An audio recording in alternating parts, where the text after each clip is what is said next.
Yeah, welcome everyone, Senju Chia here, and Boruto Naruto Next Generations episode 154 is finally in the bag, and honestly, even though we continue the transitional episodes, or the canon filler as I'd call it, this episode specifically is one of those that I don't mind watching. Himawari Uzumaki, like yo, it's as I said, there always needs to be a middle ground between things the audience wants to see and the studio stalling for time so that the source material can build up. And Himawari Uzumaki, honestly speaking, I feel she's one of the characters that is really well received in the new generation of Naruto characters. So having this episode centered around her, especially when she's a character who hasn't really decided what she wants to do yet in life, and that is really truly echoed in the fact that even in the manga to this day she hasn't really had much of a presence in terms of where the narrative or where the story goes. This episode really did a pretty good job, I'd say, at making me invested in seeing where the story would go with her character for this episode. Now, of course, this episode centers around Himawari basically going through the motions and going through a trial or one day experience at the Ninja Academy. Now, I know it's pretty exciting in the sense that I know a lot of persons would want to see Himawari become a full-fledged shinobi, a full-fledged ninja, but yo, especially with her potential, because she has a lot of potential, and that's in display for this episode. She's obviously ahead of the persons that she had on her team for this episode, Eho and Yuina. So yeah, but anyway, let's start. So the episode does start out with Himawari walking through the village, visiting various places such as Ino's flower shop, seeing her do her job. Of course, she sees Tenten at her weapon tool shop, seeing her doing her job, of course.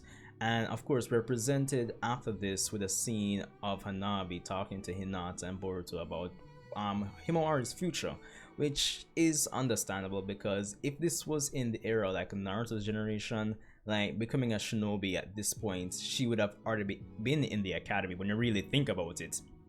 So coming from that tradition, plus the fact that she is a legitimate child of the Hyuga clan, as they put it, and the daughter of the Hokage, you could expect that expectations are high for her in terms of continuing the family tradition. But what I like about this episode is that, and Boruto puts it well, that Himawari can decide what she wants for herself, and she doesn't really have to follow the pack, which is pretty good. It does send them a very strong message. A lot of times we hear in the real world, sometimes I guess in some cases parents would want to force things onto their children in terms of like life or career goals and everything, but it's important to let your children choose for themselves what they want. So I thought that was a pretty strong message. It's subtle, it's not like in your face, but it's good all the same.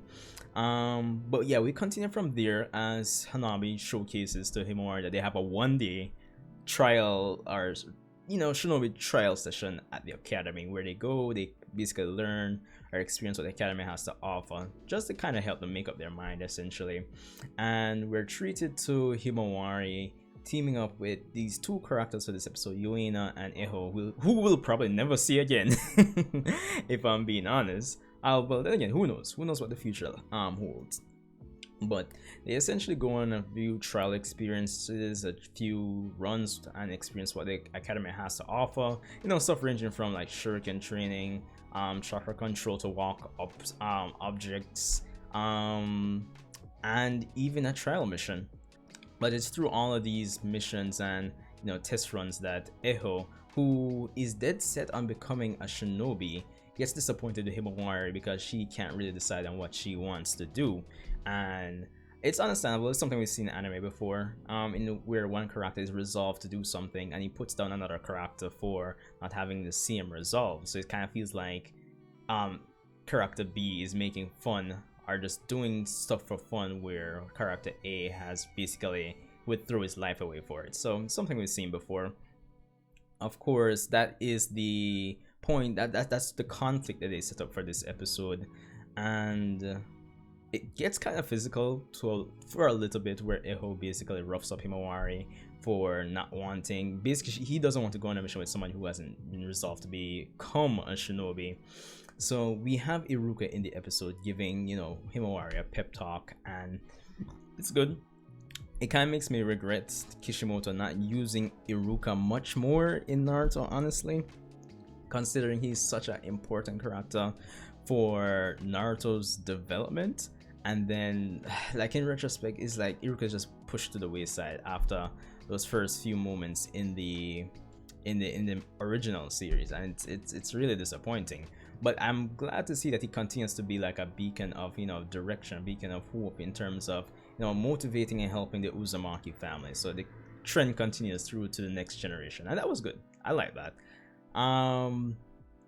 But of course, we have Himawari eventually saving her teammates using her Byakugan, and, you know, this episode really helps to showcase, well, she's probably what, 10 11 at this point, so it kind of showcases that more on her character, that she's very happy-go-lucky. I like the vibe around Himawari, like, it's just so positive. But I guess with the naive mood or tone around her character, it kind of helps to sell it, so there's that. But at the same time, we see that she's very forgiving, so that's something that we learn about her character. She doesn't really burst out in anger like that, except for those times where she was hunting Boruto, so there's that. Yeah, so she eventually gets out of the well, and with the help of her teammates, she helps them out in the mission to capture the cat. And eventually, at the end of it, she goes home. She decides that, yo, not necessarily gonna become a shinobi, but I want to try out a lot of other things to decide where I want to go in life.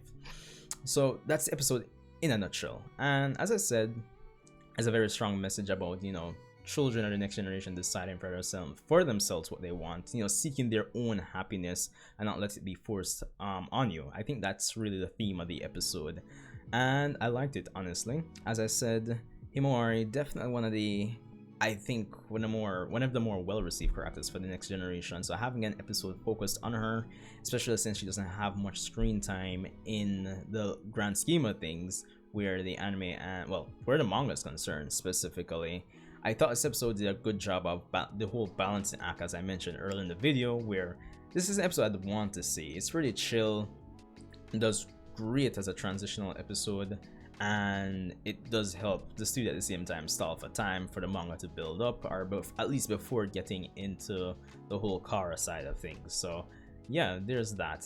Honestly, I love it. And of course, it does play up on the fact that we're in a time of peace.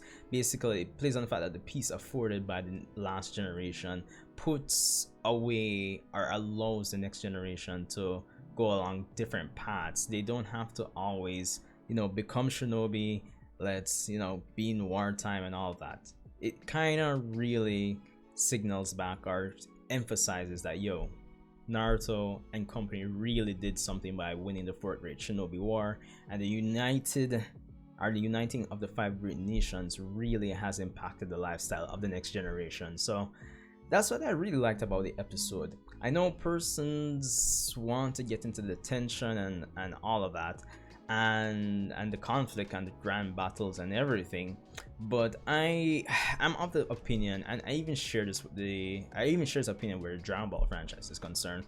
You don't necessarily have to have like a big bad villain to have tension and stakes and conflict, even if the show is in peacetime. So there's that.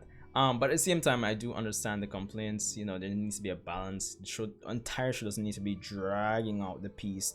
Just enough episodes need to be shown of the piece that Naruto and company work for.